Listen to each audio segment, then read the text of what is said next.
No. The answer is no. Nah, I'm just kidding. Let's get into it. Luckily for us, there's a lot of scientific evidence to prove it. If it wasn't obvious enough, yes, this video is about that scientific evidence. First off, I'm going to start with the most obvious reason. We have sent people high enough to actually see, with our own eyes, that the Earth is in fact globular. Yes, that's the word for it, globular.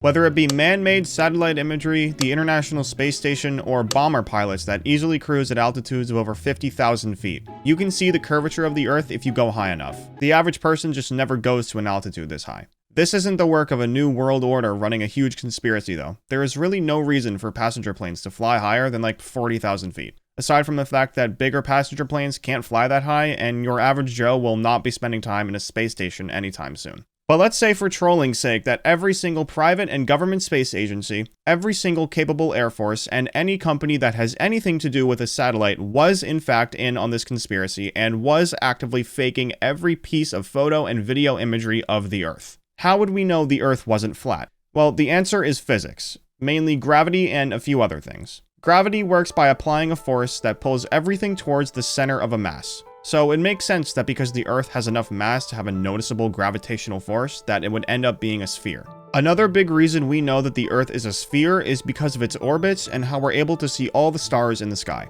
Now, I'm no astronomer, but basically the way we see stars in the sky and the sun and all that would only work if the Earth was a sphere, because you can verify that you see certain stars from certain places when the Earth is in a specific place in orbit. Alright, that's it for astronomy stuff out of me. I can't lie, when it comes to most of that stuff, I do not know what I'm talking about. Back to airplanes though, one way we do know that the Earth isn't flat is by looking at the flight paths of airplanes. Let's say for example that you wanted to fly from your quaint home in Billings, Montana to Eresfjord, Norway. If the Earth were flat, you would have to fly like this, across the Atlantic. But because the Earth isn't flat, you can fly above Greenland, which doesn't look like a straight line on a flat map, but on a globe, it's a straight line with the shortest distance, meaning your flight is shorter. I would now like to take some time to cover some flat Earth theories that are really popular. One of them also conveniently has to do with flying. Their theory is this: flying at high altitudes would take a stupid amount of extra time to get from point A to point B, as opposed to flying super low to the ground.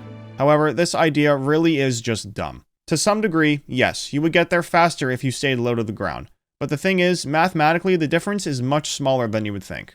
Take for example this TV, that's 60 inches by 40 inches. If I had a string that just went around the entire perimeter of the TV, it would need to be 200 inches. Now, if I wanted the string to be 1 foot away from the edge of the TV on all sides, you might think I would need a lot of extra string. But if you look at it like this, you really only need the extra bits on the corner, just 96 more inches of string. Now, if you apply this to, let's say, a sphere, maybe even the Earth, it's pretty obvious that flying above wouldn't be that much extra distance to cover, especially when you're flying at hundreds of miles per hour. I kinda did some yapping on that last one, so I'll be quick with these next theories. Some people think that the Earth is a disk, while some people think it's a flat diamond. This one isn't directly related, but some people think that Antarctica is really a wall of ice around the flat Earth, and there are actually tons of other continents outside this ice wall. There are even flat Earth podcasts and video series that have tried to use sciences like ring laser gyroscopes to prove the Earth wasn't spinning and have ended up proving themselves wrong.